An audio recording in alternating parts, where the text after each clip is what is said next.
تاريخ عودنا ورجعنا من جديد بالدماء قد كتبنا صفحة المجد التالي. أيها التاريخ عودنا قد رجعنا من جديد بالدماء. الحمد لله والصلاة والسلام على رسول الله. في عام 1845 ضرب مرض اللفحة المتأخرة محاصيل البطاطا في جزيرة أيرلندا.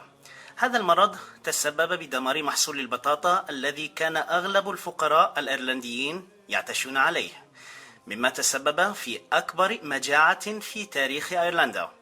راح ضحيتها أكثر من مليون أيرلندي ما بين عامي 1845 و 1852، في حين انخفض عدد سكان أيرلندا بمعدل يقترب من ربع عدد السكان نتيجة للموت أو الهجرة هربا من المجاعة. وفي وسط المجاعة أمر خليفة المسلمين وقتها أمير المؤمنين السلطان عبد المجيد الأول بإنقاذ الفقراء الإيرلنديين الذين استغاثوا بأمم الأرض لإنقاذهم. فقررت دولة الخلافة الإسلامية العثمانية إرسال 10,000 جنيه استرليني لنجدة فقراء أيرلندا الكاثوليكية، وهذا مبلغ يقدر بالملايين في زمننا هذا. إلا أن بريطانيا البروتستانتية رفضت السماح للمسلمين بالتبرع بهذا المبلغ، وذلك لأن الملكة البريطانية فيكتوريا تبرعت لأيرلندا ب2,000 جنيه استرليني فقط، ولم ترد أن يتفوق عليها أحد، فسمحت بريطانيا للعثمانيين بالتبرع ب1,000 جنيه استرليني فقط. فقرر أمير المؤمنين عبد المجيد الأول التبرع بذلك 1,000 نقدا إلى فلاحي أيرلندا، ولكنه ببقية 10,000 قام بشراء أنواع الأغذية لإرسالها سرا إلى أيرلندا عبر سفن الإغاثة الإسلامية المحملة بأنواع الأغذية والمساعدات لمسيحيي أيرلندا دون علم بريطانيا. فأبحرت سفن البحرية الإسلامية من عاصمة الخلافة إسطنبول باتجاه أيرلندا في عملية إغاثة إسلامية، ولكن البحرية البريطانية علمت بالأمر فاعترضت طريق السفن الإسلامية ومنعت رسوها في مينائي بلفاست وكورك سيتي. إلا أن بحرية دولة الإسلام استطاعت الالتفاف سرا في جنح الظلام لترسو في ميناء أيرلندي صغير اسمه ميناء دروغيدا، لتقدم النجدة الإسلامية إلى الفقراء الكاثوليك الذين تفاجؤوا بأن من أنقذهم من الموت المحقق لم يكونوا من إخوتهم المسيحيين الذين منعوا المساعدة عنهم، بل كان من أنقذهم رجال من الترك يتبعون نبيا عربيا اسمه محمد ابن عبد الله صلى الله عليه وسلم، ويعتنقون دينا علم الدنيا معنى الإنسانية. هذا الدين اسمه الإسلام. مرحبا بكم، هذا جهاد الترباني يحييكم في الحلقة 15 من برنامج العظماء 100، وفيها نستكمل قصة الخليفة القاطع سليم الأول ومهمته شبه المستحيلة لإنقاذ قبر الرسول صلى الله عليه وسلم من قوى الظلام المتحالفة، ودوره في توحيد أمة الإسلام تحت راية واحدة قوية لمواجهة التحديات الخطيرة التي عصفت بالمسلمين في تلك الفترة الحرجة. وقد تعمدت في بداية هذه الحلقة ذكر قصة النجدة العثمانية الإسلامية لأيرلندا للتذكير بفضل الخلافة العثمانية ليس فقط على المسلمين بل على الإنسانية بأسرها. وقد بعث لي بعض الأفاضل بأسئلة يستفسرون عن سبب تركيزي على عظماء الخلافة العثمانية الأتراك، على الرغم من أنني لم أذكر حتى الآن سوى 3 عظماء من المسلمين من قومية الترك على مدار 15 حلقة. وفي واقع الأمر أنه لو كان الأمر بيدي ولو كنت أملك مزيدا من الوقت لأخرجت برنامجا كاملا عن عظماء أمة الإسلام من أمة الترك العظيمة، هذه القومية التي ظلمت في مناهجنا الدراسية لأسباب سياسية في بعض الأحيان وعنصرية في بعضها الآخر، في حين أن هذه القومية العظيمة قدمت للمسلمين الشيء الكثير ودفعت عن المسلمين والإسلام بدماء لا يعلم حجمها غير الله. ويكفيك فقط أن تعرف بعض أسماء القادة الأتراك الذين دافعوا عن بيضة الإسلام، مثل القائد التركي ألب أرسلان، بطل معركة ملاذ كرد الباسلة التي أنقذت المسلمين من أكبر تحالف صليبي في التاريخ ظهر في ذلك الوقت، وسنأتي على قصته قريبا إن شاء الله. الشيء الذي لا يعلمه الكثيرون منا أن قائد معركة عين جالوت المصيرية قطز الذي أنقذ المسلمين من التتار كان أيضا قائدا تركيا، ورفيقه في الجهاد بيبرس كان أيضا تركيا. الملك الأشرف صلاح الدين خليل ابن قلاوون الذي أنهى آخر جيب من جيوب الصليبيين في بلاد الشام كان أيضا تركيا. نور الدين محمود الشهيد الذي اعتبره المؤرخون سادس الخلفاء الراشدين، وهو بالمناسبة أستاذ القائد الكردي البطل صلاح الدين الأيوبي. نور الدين الشهيد كان ملكا تركيا. وأبوه البطل عماد الدين زنكي الذي كان رائد الجهاد ضد الصليبيين كان من قومية الأتراك أيضا. حتى عمالقة الهند البارزين مثل العملاق محمود ابن سبكتكين الشهير بمحمود الغزنوي، وهو الملك الذي حفظ الإسلام في الهند وقهر جحافل الهندوس، هذا الملك كان أيضا تركيا. وأيضا سلطان الهند العظيم أورانغزيب عالم قير الذي قال عنه الشيخ الطنطاوي أنه بقية من الخلفاء الراشدين، هذا الملك كان تركيا.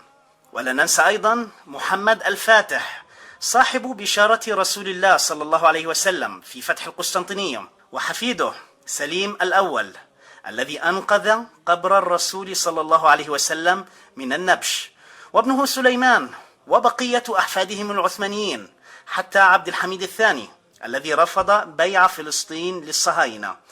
هؤلاء جميعا كانوا من الأتراك المسلمين.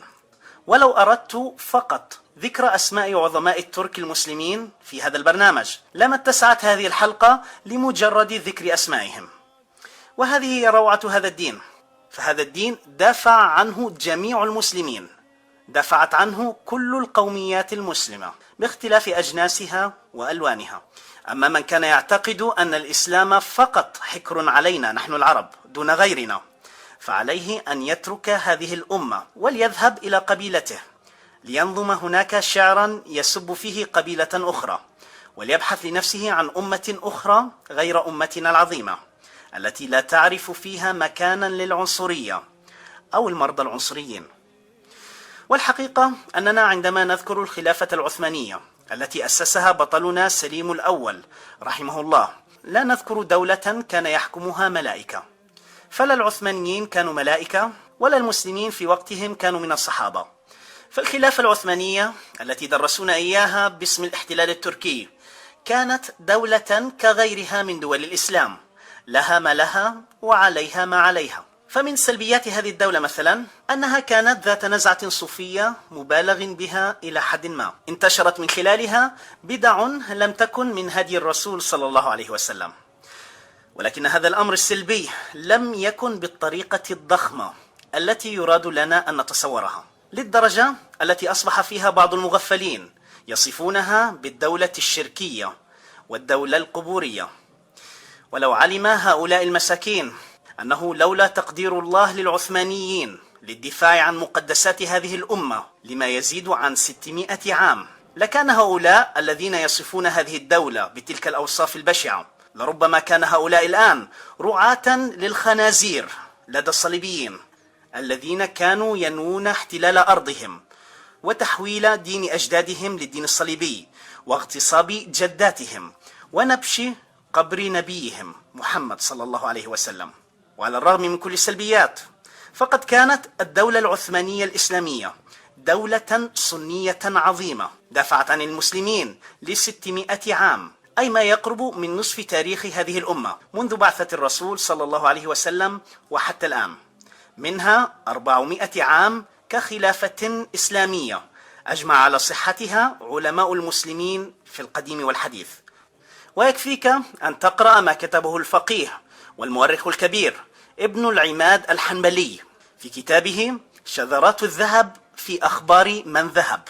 ابن العماد رحمه الله قال عن العثمانيين أنهم من بيت رفع الله على قواعده فسطاط السلطنة الإسلامية، ومن قوم أبرز الله تعالى لهم ما ادخره من الاستيلاء على المدائن الإيمانية، رفعوا عماد الإسلام وأعلوا مناره، وتواصوا باتباع السنة المطهرة، وعرفوا للشرع الشريف مقداره. العثمانيون الذين يريد لنا غزاة التاريخ أن نكفر بهم لكي نكفر نحن بتاريخنا. هؤلاء الأبطال هم الذين أنهوا وجود إمبراطورية الروم التي حاربها الرسول صلى الله عليه وسلم والخلفاء الراشدون والأمويون والعباسيون من بعده، حتى جاء العثمانيون ليزيلوها من على وجه التاريخ، بعد أن تمكن عظيمهم محمد الفاتح رحمه الله من أن يكون صاحب بشارة رسول الله صلى الله عليه وسلم في فتح عاصمة الروم. وبعد ذلك قام العثمانيون بإنشاء إمبراطورية إسلامية عظمى مترامية الأطراف، امتدت أراضيها على 3 قارات، وامتد نفوذها في بحار الأرض كلها، فوصلت فيها حدود نفوذهم البحري حتى أمريكا والقطب الجنوبي، كما تابعنا في الحلقة 10 من هذا البرنامج. وأنقذ العثمانيون الأتراك الأوروبيين المسلمين من معسكرات التعذيب في الأندلس، وحرروا دول شمال أفريقيا الإسلامية من الغزاة الصليبيين، وتحولت الجزائر في عهد العثمانيين إلى القاعدة البحرية الأولى في العالم.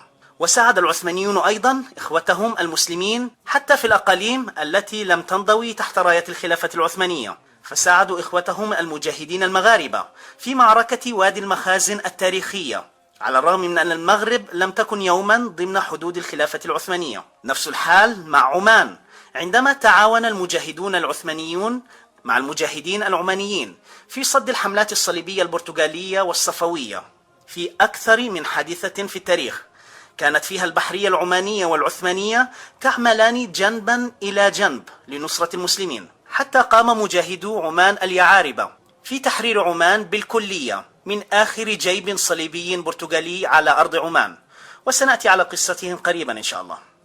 وأرسل العثمانيون أساطيلهم العملاقة لنجدة إخوانهم الهنود والإندونيسيين للدفاع عن أرضهم في وجه الغزاة، بل وحتى غير المسلمين كان العثمانيون يساعدونهم عند الحاجة، فقد أنقذ العثمانيون اليهود الذين كانوا يعذبون في الأندلس من قبل الإرهابيين الكاثوليك في محاكم التفتيش الصليبية. ووصلت عظمة الدولة الإسلامية في عهد العثمانيين لدرجة أن العثمانيين أنقذوا أيرلندا من خطر المجاعة الكبرى التي ضربتها، كما ذكرنا في بداية هذه الحلقة. لذلك توجه وجهاء أيرلندا برسالة شكر إلى الخليفة المسلم السلطان العثماني عبد المجيد الأول. هذه الرسالة ما زالت محفوظة في الأرشيف العثماني إلى يوم الناس هذا، وجاء في تلك الرسالة: We, the noblemen, gentlemen and inhabitants of Ireland, want to express our thanks and gratitude for the Ottoman Sultan's magnificent assistance due to the disaster of death. It is unavoidable for us to appeal the assistance of other countries in order to be saved from the enduring threat of death and famine. The Ottoman Sultan's magnificent response to this aid call displays an example to European states.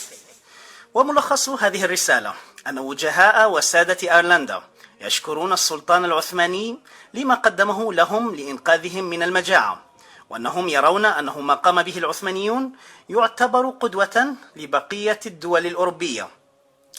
الجميل في الأمر أن الأيرلنديين على عكسنا لم ينسوا جميل صنع العثمانيين لهم، وهذه في الحقيقة صفة متلازمة لدى الروم بشكل عام، ونعني بالروم الأوروبيين. فالروم كما ذكرنا في حلقة سليمان القانوني لا ينسون الأبطال بغض النظر عن دينهم وقوميتهم، فأيرلندا لا تزال حتى يوم الناس هذا تحفظ للمسلمين العثمانيين جميلهم، لدرجة تحول فيها فريق كرة القدم لنادي مدينة دروغيدا، ذلك الميناء الصغير الذي نزلت فيه المساعدات العثمانية، تحول فيها شعار نادي كرة القدم لديهم إلى شعار دولة الخلافة العثمانية. وما زال لاعبو ذلك الفريق في أيرلندا حتى يوم الناس هذا يحملون على صدورهم شعار الدولة الإسلامية العثمانية، في الوقت الذي يلبس فيه أبناؤنا للأسف قمصان أندية أوروبية عليها صلبان بدون أن يهتموا لذلك أو تهتم عائلاتهم بذلك. وبعد هذه المقدمة الطويلة التي رأيت أنها ضرورية، حان الوقت لكي نستكمل قصة العظيم الإسلامي سليم الأول التي وصلنا فيها في الحلقة الماضية إلى الاستعدادات السليمية لمعركة جلديران المصيرية. ولكن علينا أولا أن نأخذ لمحة بسيطة عن أوضاع العالم الإسلامي والعالم بأسره في الفترة التي ظهر فيها سليم الأول، لكي ندرك حجم المصاعب التي واجهها هذا العظيم الإسلامي العملاق. العالم الإسلامي كان مفرقا ومشرذما لدرجة خطيرة. في شرق العالم الإسلامي ظهرت شخصية من أخبث الشخصيات التي ظهرت على وجه التاريخ، إسماعيل الصفوي. اختلف المؤرخون في أصله، ولكن من المرجح أنه كان فارسيا شعبويا يحقد على العرب بشكل كبير. إسماعيل الصفوي أسس دولة الصفويين التي تهدف إلى تدمير العقيدة الإسلامية، واحتل الصفوي بلاد فارس والعراق وشرق الجزيرة العربية وأذربيجان، وقتل ما يزيد عن 1,000,000 مسلم ليجبر بقية المسلمين بقوة السيف على اعتناق الدين الصفوي المبني بالأساس على الحقد على العرب. وقرر إسماعيل الصفوي التعاون مع الصليبيين لضرب السلطنة العثمانية، وتراسل فعلا مع ألفونسو البوكريك قائد بحرية البرتغاليين الصليبيين، وكان الهدف المشترك هو نبش قبر رسول الله صلى الله عليه وسلم. السلطنة العثمانية في شمال العالم الإسلامي وصلت إلى مرحلة من الضعف في أواخر عهد السلطان بايزيد الثاني، بعد أن زرع الصفويون جواسيس في جميع أنحاء السلطنة، وصلوا فيها إلى مراكز عليا في الدولة والجيش. كان أشهرهم شخص يدعى شاه قولو. هذا الجاسوس الصفوي أثار الفتنة في أرجاء الدولة العثمانية، ووصل نفوذ عملاء الصفويين إلى حد قتل الصدر الأعظم خادم علي باشا، والصدر الأعظم بمثابة رئيس الوزراء للسلطنة العثمانية.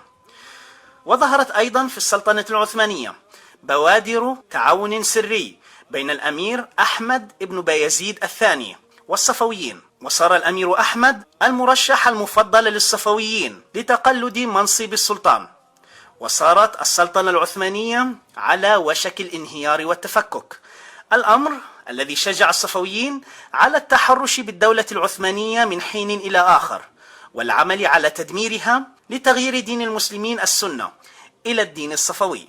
القوة الثالثة التي كانت في المنطقة هي قوة المماليك الذين كانوا يحكمون الشام ومصر والحجاز. المماليك الذين كانوا من المسلمين السنة اتخذوا موقفا سلبيا مما كان يجري في الساحة الإسلامية، فقرروا الوقوف على الحياد السلبي بين الصفويين وبين إخوتهم العثمانيين الأتراك المسلمين، إلا أنهم للأسف كانوا يميلون أكثر للتعاون مع الكفار الصفويين خوفا من تعاظم قوة المسلمين العثمانيين الذين زادت شعبيتهم لدى الشعوب المسلمة، خاصة مع فتح القسطنطينية على يد محمد الفاتح رحمه الله. وفي آخر عهدهم تعاون ملكهم قنصو الغوري كما سنرى لاحقا، تعاون مع الصفويين لضرب المسلمين العثمانيين. إمارة ذي القدرية كانت إمارة مسلمة سنية تقع بين المماليك والعثمانيين، وملوكها كانوا من الأتراك، ولكنها كانت تتمتع بحكم ذاتي تحت حماية مملوكية. وفي عام 913 للهجرة 1507 للميلاد أراد المجرم إسماعيل الصفوي بكل وقاحة الزواج بالإكراه من إحدى بنات ملك إمارة ذي القدرية بوزقورد بيك، ولكن الفتاة وأبوها لم يرضوا القبول بذلك الصفوي، فاجتازت قوات إسماعيل الصفوي الحدود العثمانية وغزت إمارة ذي القدرية، ونبش المجرم إسماعيل الصفوي جميع قبور أمراء ذي القدرية المسلمين وأحرق عظامهم، مما أغضب سليم الأول الذي كان وقتها أميرا في إحدى ولايات السلطنة العثمانية التي كان يحكمها أبوه السلطان بايزيد الثاني. فغضب سليم الأول لما حل بالمسلمين في ذي القدرية، لا سيما أنهم أخواله، حيث أن أمه عائشة خاتون هي إحدى أميرات ذي القدرية. العجيب أن المماليك الذين كانت تقع على عاتقهم حماية المسلمين في ذي القدرية التي كانت تتبع لهم سياسيا لم يحركوا ساكنا، وتركوها عرضة للإجرام الصفوي. موقف السلطان العثماني بايزيد كان أيضا ضعيفا، إلا أن ابنه البطل سليم الأول تحرك بجنوده دون إذن أبيه وقاتل الصفويين، وكان سليم يصطحب معه في تلك المعارك ولده الوحيد سليمان القانوني الذي كان يبلغ 12 من عمره. لذلك لا تستعجب أن يتحول سليمان فيما بعد إلى عملاق عظيم. المهم أن الأمير سليم استطاع في ذلك الوقت أسر قائد الجيش الصفوي واسمه إبراهيم ميرزا، وهو أحد إخوة إسماعيل الصفوي.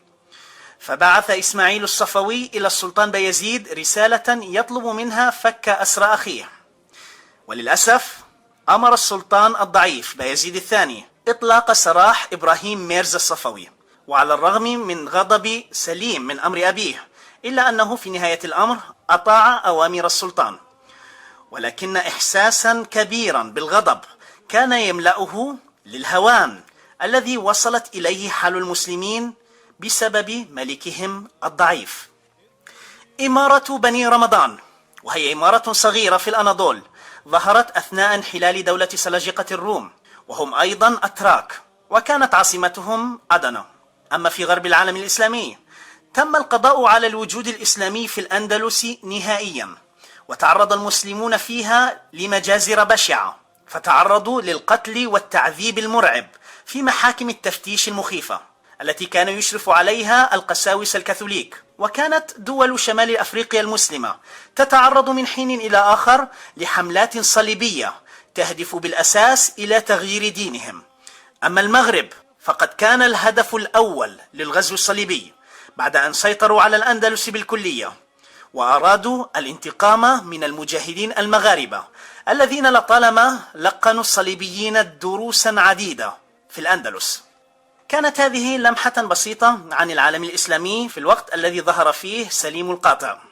أما العالم الصليبي فقد كان على النحو التالي: الصليبيون في ذلك الوقت اتخذوا قرارا بإنهاء الدين الإسلامي من على وجه الأرض، خاصة بعد أن أسقطوا الأندلس، فتوحدوا في تلك الفترة في تحالف كبير قاده البابا يوليوس الثاني الذي عقد المجمع البابوي، وشكل تحالفا سمي بتحالف العصبة المقدسة سنة 917 للهجرة 1511 للميلاد. تحالف العصبة المقدسة ضم البابا يوليوس الثاني وفرديناندو ملك إسبانيا وهنري الثامن ملك الإنجليز، وكان هدفهم القادم هو تدمير القوة الناشئة التي باتت تشكل خطرا عليهم، قوة العثمانيين الأتراك. فتوحدت الإمارات الصليبية في جميع أنحاء أوروبا تحت رابطة العصبة المقدسة، إلا أن الله قدر أن ينشغل الصليبيين في حروب داخلية مع فرنسا، فخف الضغط على المسلمين العثمانيين، في حين قرر البرتغاليون الصليبيون ضرب قلب العالم الإسلامي في المدينة المنورة وسرقة قبر الرسول صلى الله عليه وسلم، حتى جاء عام 1513 وهو العام الذي تقلد فيه منصب البابوية البابا ليو العاشر. فأرسل الملك القذر إسماعيل الصفوي الذي كان يدعي الإسلام ويبطن الكفر، أرسل رسله إلى الفاتيكان لعقد تحالف جديد مع الصليبيين، هذه المرة مع البابا ليو العاشر شخصيا. هذا التحالف الصفو صليبي كان يهدف إلى إنهاء الوجود العثماني الإسلامي إلى الأبد، بخطة يطبق فيها الصفويون على العثمانيين من الشرق وتحالف العصبة المقدسة الصليبي من الغرب.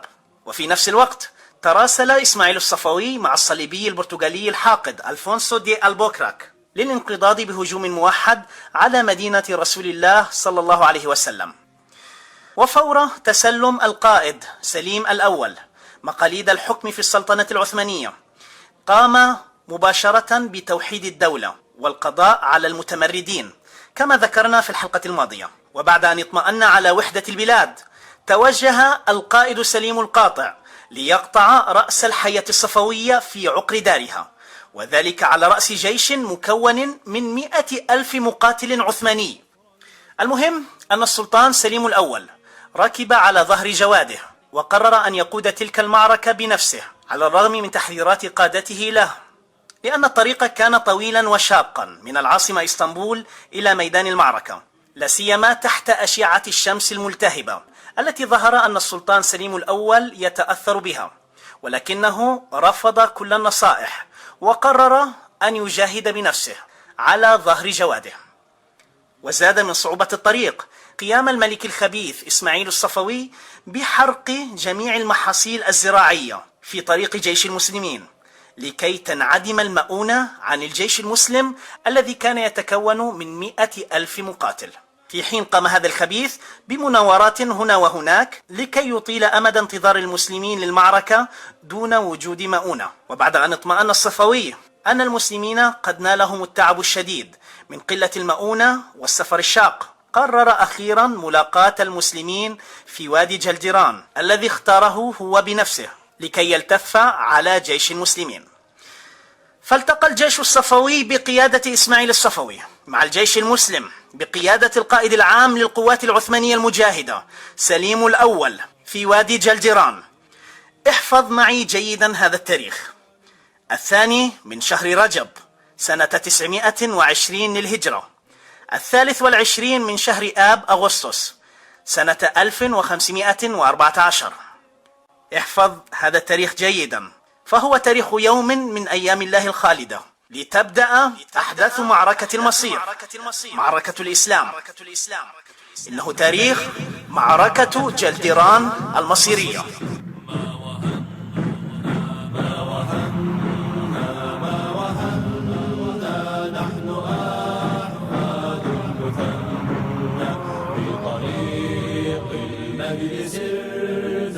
اسألوا التاريخ عنا ما وهنا نحن أحفاد المثنى في طريق المجد سرنا اسألوا التاريخ عنا.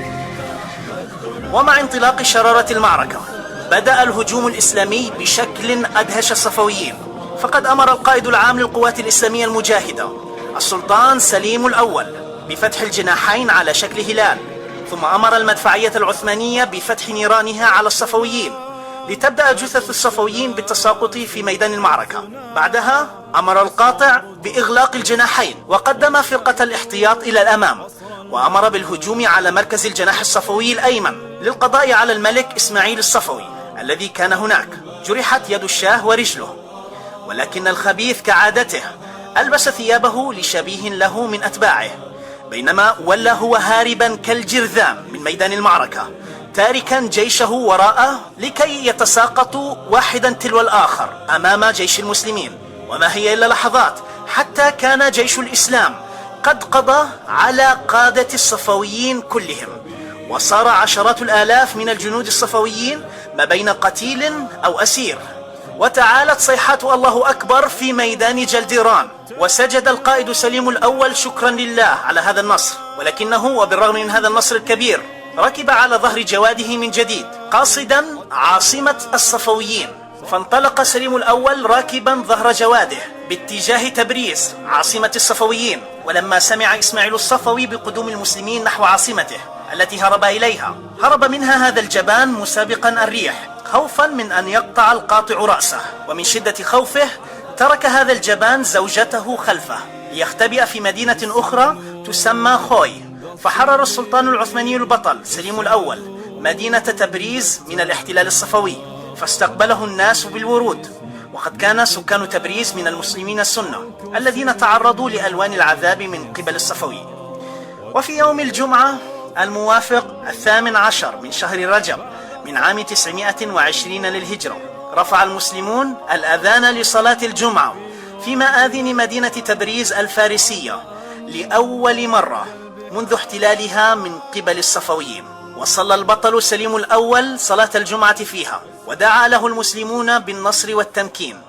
سليم الأول كان شخصية عجيبة، لم يكن يعرف معنى للراحة، فركب على ظهر جواده هذه المرة يريد مطاردة الصفوي وإكمال الفتوح الفارسية، إلا أن قادة القوات الانكشارية رفضوا التحرك لشدة البرد في تلك المنطقة وانقطاع المؤونة عليهم.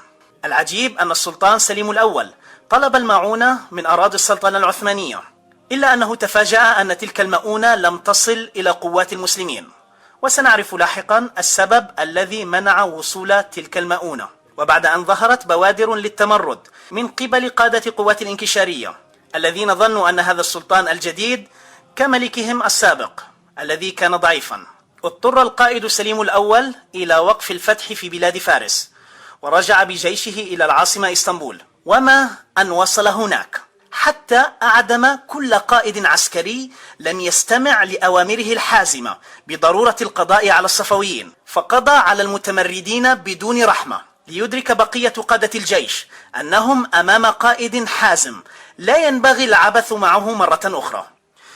وما أن وصلت أنباء نصر جلديران المجيدة إلى أنحاء الأمة الإسلامية، حتى انهالت الرسائل القادمة من الشام ومصر تطالب القائد سليم القاطع بتوحيد العالم الإسلامي، فتوحدت إمارة ذي القدرية وبنو رمضان مع الخلافة العثمانية، وأبقى سليم الأول أغلب الحكام في مناصبهم. ثم توجه سليم الأول إلى دولة المماليك الضعيفة التي لم تعد قادرة على حماية المسلمين من الخطر الصليبي القادم، خاصة أنه علم أنهم قاموا بخيانته أثناء قتاله للصفويين. فقد أورد المؤرخ الشيخ مرعي الحنبلي في كتابه نزهة الناظرين أن سليم الأول اكتشف أن سلطان المماليك قنصو الغوري كان يتحالف سرا مع الصفويين، وذلك من خلال منع وصول المؤونة لجيش العثمانيين، مما تسبب في تمرد قادة الانكشارية كما أسلفنا. فتقدم السلطان سليم الأول للقضاء على الخونة الذين تسببوا بوقف الفتوحات الإسلامية في بلاد فارس، فقضى سليم الأول على قنصو الغوري في معركة مرج دابق، فوحد القاطع سليم بلاد الشام ومصر مع بقية أرجاء الدولة العثمانية الممتدة من أوروبا وحتى تبريز. ثم أرسل أشراف الحجاز رسائل الولاء للسلطان سليم الأول لينضم الحجاز إلى كنف الدولة الإسلامية الموحدة. وفي نفس الوقت تنازل الخليفة العباسي المتوكل على الله الثالث الذي لم يكن له أي دور في دولة المماليك سوى منصب سوري، تنازل هذا الخليفة العباسي عن الخلافة لسليم الأول، ليتحول السلطان سليم الأول منذ ذلك اليوم إلى الخليفة سليم الأول، ويكون أول خليفة عثماني على الإطلاق. فاختار الخليفة سليم الأول لقب خادم الحرمين الشريفين ليكون ضمن ألقابه الرسمية. وعلى فكرة هذا اللقب أطلقه أيضا بعض المؤرخين على البطل الكردي صلاح الدين الأيوبي، ولكن الخليفة سليم الأول هو أول من اختاره رسميا لقبا له. وما أن وحد الخليفة سليم الأول العالم الإسلامي حتى سرع إلى تنفيذ مهمته التي نظر نفسه لها: إنقاذ قبر محمد صلى الله عليه وسلم، إنقاذ قبر رسول الله من التقدم الصليبي البرتغالي. وفعلا بعد توحيده للعالم الإسلامي أرسل أمير المؤمنين سليم الأول سفن الخلافة العثمانية المجاهدة إلى البحر الأحمر والمحيط الهندي لمواجهة الصليبيين، فاستطاعت سفن الإسلام العثمانية الانتصار على سفن الغزاة الصليبيين البرتغاليين، حتى وصلت بحرية آل عثمان إلى أرض الصومال المجاهدة، فطهرت ميناء مقديشو الصومالي من الاحتلال الصليبي البرتغالي بمعونة من المجاهدين الصوماليين، ليحول سليم الأول الصومال إلى مركز الدفاع الأول المسؤول عن تأمين قبر رسول البشرية محمد صلى الله عليه وسلم. وفي نفس الوقت أدرك الخليفة سليم أهمية وجود أسطول إسلامي قوي للدفاع عن الإسلام في وجه التهديدات الجديدة لبحرية الغزاة، فأمر الخليفة القاطع بإنشاء أقوى أسطول بحري تعرفه بحار الدنيا في ذلك الوقت، فبدأت موانئ دولة الإسلام بتجهيز ذلك الأسطول القوي، وفعلا أصبحت البحرية الإسلامية رقما صعبا في بحار الدنيا. وانتشرت أخبار انتصارات هذا الخليفة القاطع في جميع أنحاء العالم الإسلامي، فأرسل شعب الجزائر البطل رسالة عاجلة إلى الخليفة سليم الأول يطالبونه باسم الخطباء والفقهاء والعلماء والتجار والأعيان في الجزائر، يطالبونه بالانضمام تحت راية الخلافة الإسلامية العثمانية، ويطالبونه بنجدة الجزائر وشمال أفريقيا للوقوف في وجه أساطيل الغزو الصليبي الذي قاده الإسبان والبرتغاليين الذي قاده الإسبان والبرتغاليون، وبذلك انضمت الجزائر إلى مشروع الوحدة الإسلامية الكبرى الذي نجح فيه الخليفة سليم الأول بتوحيد قوى الشعوب الإسلامية المختلفة لمواجهة الخطر الصليبي والصفوي. وعلى الفور أعلن الخليفة العثماني السلطان سليم الأول حالة النفير العام في أنحاء الخلافة لإنقاذ الجزائر، وفتح الباب أمام المتطوعين للمشاركة مع مجاهدي الجزائر الذين سطروا وقتها أروع صور الصمود أمام الغزو الصليبي. وأرسل الخليفة إلى الجزائر فرقة المدفعية العثمانية الأكثر تطورا في العالم بمعية 2000 جندي من جنود النخبة العثمانية قوات الانكشارية. وفي ذلك الوقت سطع نجم حوتين مسلمين تناقلت بحرية أوروبا قصص بطولاتهما، إنهما الأخوان بربروسا. فأمر القاطع الأخوين بربروسا بالدفاع عن الجزائر التي تحول اسمها فيما بعد إلى جزائر الجهاد، ثم كلف الأخوين بربروسا بإنقاذ المسلمين الأوروبيين في الأندلس بعد أن وصلت لخليفة المسلمين سليم الأول رسائل استغاثة المسلمين الأوروبيين من أقبية الكنائس التي كانوا يعذبون بها. وحملات الإغاثة بدأت بالفعل منذ عهد أبيه بايزيد، إلا أن عمليات الإنقاذ الإسلامي ازدادت بشكل كبير في عهد القاطع سليم، فاستدعى سليم الأول القائد البحري الأسطوري عروج بربروسا رحمه الله، وأعطاه التكليف السليمي لإنقاذ المسلمين الأوروبيين في الأندلس في عملية أقل ما يقال عنها أنها عملية مستحيلة. ولكن عروج وخير الدين بربروسا ومن معهم من مجاهدي البحرية العثمانية استطاعوا إنقاذ آلاف المسلمين الأوروبيين ومن معهم من المستضعفين اليهود الذين كانوا أيضا يعذبون في نفس الكنائس، عندما أنقذناهم نحن من الإرهاب الصليبي في سفن إسلامية عثمانية. وقد فصلنا عن تلك العملية المستحيلة في الحلقة السادسة من هذا البرنامج لمن أراد أن يرجع لها.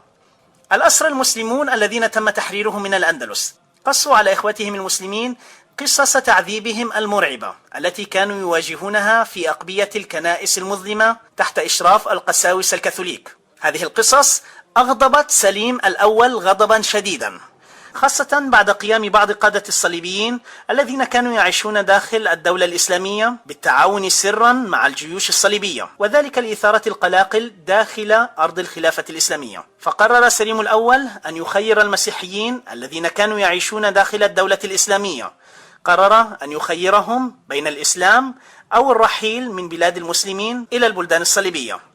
ولكن زنبيلي علي مالي أفندي وهو شيخ الإسلام أي مفتي الدولة العثمانية رفض ذلك الأمر، وأبلغ الخليفة سليم الأول بأن ذلك أمر لا يجوز في الإسلام، فالقاعدة في الإسلام هي أنه لا إكراه في الدين.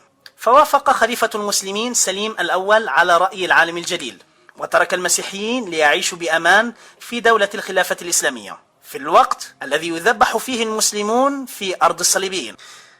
هذا هو تاريخنا المشرف، هذا هو ديننا العظيم.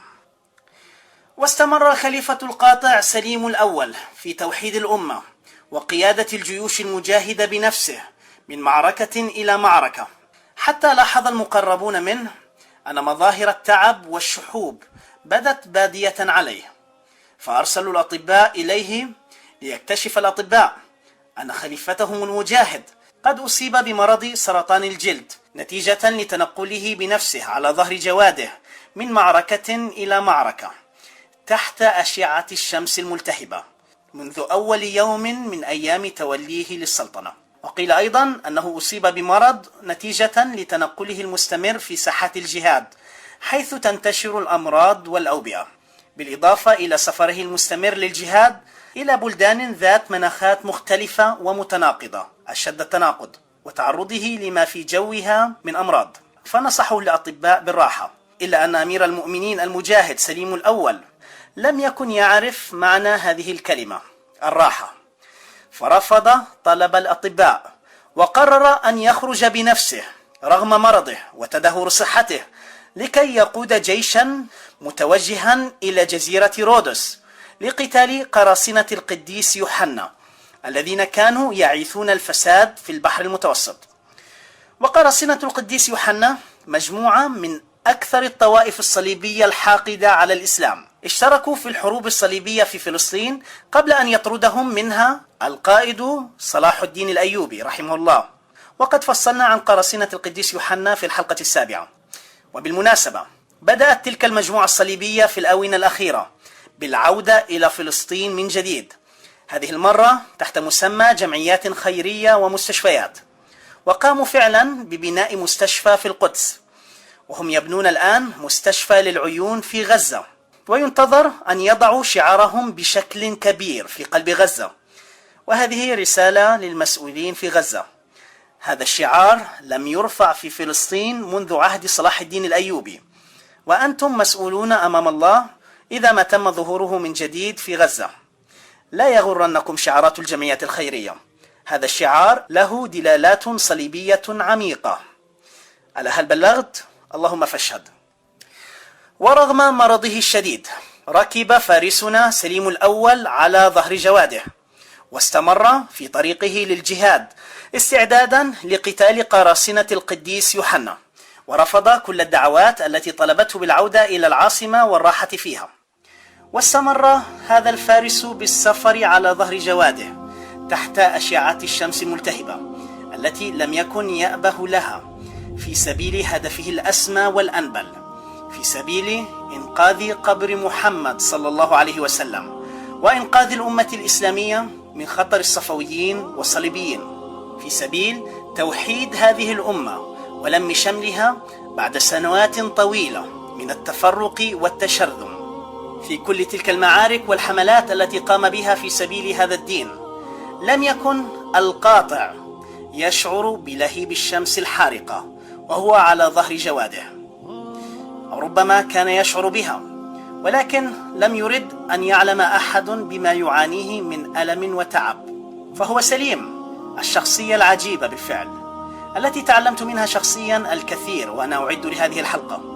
فوالله مجرد اطلاعي لحجم المصاعب التي واجهته وعدد الأعداء الذين واجههم أصابني بالرعب، ولكنه سليم القاطع الذي نجح في تخطي كل تلك العقبات دون كلل أو ملل، ودون أن يشعر أحدا بالمتاعب والأوجاع التي كان يشعر بها. ربما كان الحمل الذي كان يحمله في قلبه ووجدانه أكبر من أن يتحمله جسده الذي أرهق من كثرة السفر والجهاد، حتى جاء يوم 9 من شوال سنة 926 للهجرة، 22 من سبتمبر سنة 1520.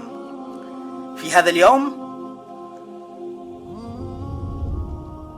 حان الوقت لكي ينزل هذا الفارس أخيرا من على ظهر جواده. حان الوقت لهذا الفارس أن يستريح بعد سنوات طويلة قضاها راكبا على ظهر جواده ليجاهد في سبيل الله، ليلقى ربه وبيده صحيفة مشرفة كلها جهاد في جهاد، صحيفة يكفيه أنه مكتوب عليها أنه أدى أعظم عملية إنقاذ في تاريخ الإنسانية، عملية إنقاذ قبر رسول الله صلى الله عليه وسلم. في هذا التاريخ انتقل إلى رحمة الله تعالى أمير المؤمنين الخليفة القاطع سليم الأول، نتيجة لمرضه الذي أصابه في ساحات الجهاد. ولا تحسبن الذين قتلوا في سبيل الله أمواتا، بل أحياء عند ربهم يرزقون، فرحين بما آتاهم الله من فضله، ويستبشرون بالذين لم يلحقوا بهم من خلفهم ألا خوف عليهم ولا هم يحزنون، يستبشرون بنعمة من الله وفضل، وأن الله لا يضيع أجر المؤمنين. رحم الله أمير المؤمنين سليم الأول. لا تنسوا هذا البطل في صلاتكم من الدعاء يا إخوة. وإن كانت الأمة الإسلامية فقدت بطلا من أعظم أبطالها اسمه سليم الأول، فإن هذا البطل أهداها قبل موته بطلا آخر رباه على يديه اسمه سليمان القانوني، الذي أكمل مسيرة أبيه في الجهاد وبناء الحضارة الإسلامية العظيمة. فأمر الخليفة الجديد سليمان القانوني ببناء مدرسة وعمارة لإطعام الفقراء صدقة على روح والده، على روح أستاذه، الأستاذ سليم الأول. وربما لن يصدق الكثيرون أن كل هذه الإنجازات التي قام بها سليم الأول من فتوح وانتصارات قام بها في 9 سنوات فقط هي مدة حكمه. وربما يتعجب الكثيرون أيضا عند معرفتهم أن هذا الخليفة القاطع كان على الرغم من حزمه وصرامته كان شاعرا مرهف الإحساس، يكتب الشعر ويتقن 3 لغات: التركية والعربية والفارسية. ويروي عنه كبير مؤرخين في هذا الزمان الأستاذ الدكتور علي الصلابي في كتابه الرائع الدولة العثمانية أن سليم الأول رحمه الله كان عالما فاضلا ذكيا حسن الطبع بعيد الغور، صاحب رأي وتدبير وحزم، وكان دائم الفكر في أحوال الرعية والمملكة. وأنه لما كان بمصر كتب على رخام في حائط القصر الذي سكن فيه بخط يده، كتب الشاعر سليم الأول هذه الأبيات: الملك لله من يظفر بنيل غنى، يردده قصرا ويضمن عنده الدركة، لو كان لي أو لغيري قدر أنملة فوق التراب لكان الأمر مشتركا.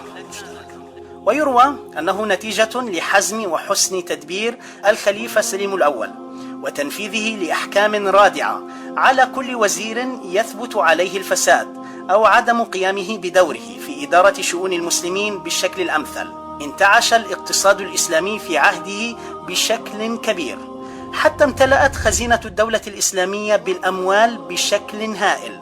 فقام أمير المؤمنين سليم الأول بوضع ختمه السلطاني على تلك الخزنة، وقال لمن حوله: إذا استطاع شخص من بعدي أن يملأ الخزينة أكثر من ذلك فليقفلها هو بختمه. وفعلا لم يستطع أحد من خلفاء سليم الأول فعل ذلك، فبقي ختم سليم الأول على تلك الخزينة حتى انهيار دولة الخلافة العثمانية بعد حوالي 400 عام. اسألوا جند الصليب، اسألوا جند التتار، هل يئسنا من قتال أو كسرنا من حصار؟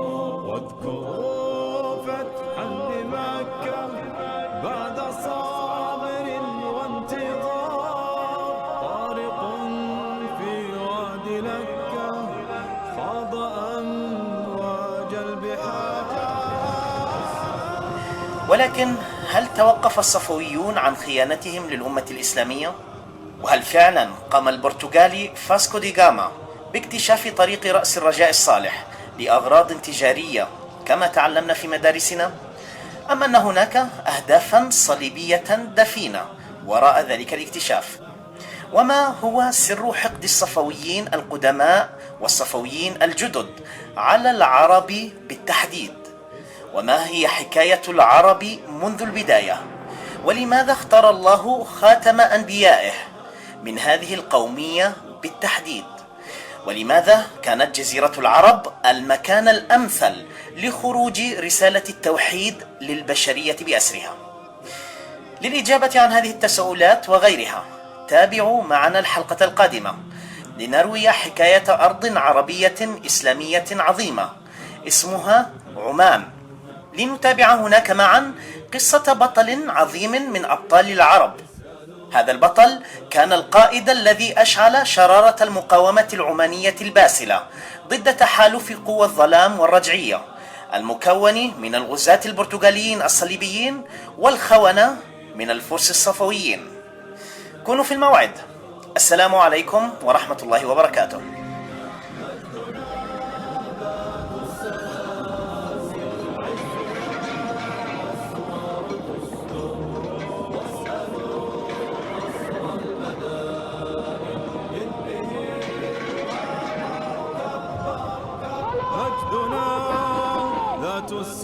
سأتشرف بمتابعتكم لقناتنا على اليوتيوب لتصلكم حلقات البرنامج أولا بأول. القناة وصلت بفضل الله ثم بفضلكم إلى 9 ملايين مشاهدة. الحلقة الأولى من البرنامج تجاوزت لوحدها 1,000,000 مشاهدة. شكرا لكل من نشر البرنامج. برنامج العظماء 100 هو برنامجكم جميعا. على قناتنا في اليوتيوب ستجدون أيضا حلقات من البرنامج مترجمة إلى الإنجليزية والفرنسية والألمانية والإسبانية والتركية والإندونيسية والكردية، وجاري الآن العمل على الترجمة الروسية والهولندية والبرتغالية والأمازيغية لغة البطل طارق بن زياد.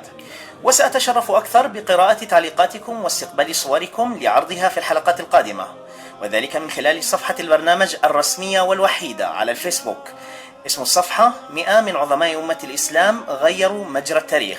يمكنكم أيضا التواصل معنا على حسابي الشخصي على تويتر وإنستغرام جهاد الترباني، وعلى إنستغرام أيضا حساب العظماء 100.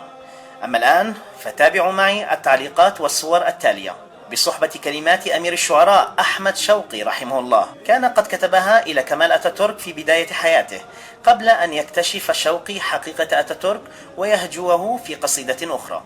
كلمات هذه القصيدة أهديها بالنيابة عن أمير الشعراء أحمد شوقي مع بعض التعديلات إلى كل أبطال أمة الترك المسلمة، وخاصة بطلنا سليم الأول رحمه الله. الله أكبر كم في الفتح من عجب، يا خالد التركي جدد خالد العربي. لا تنسونا من صالح الدعاء. السلام عليكم ورحمة الله وبركاته. الله أكبر كم في الفتح من عجب، يا خالد التركي جدد خالد العربي.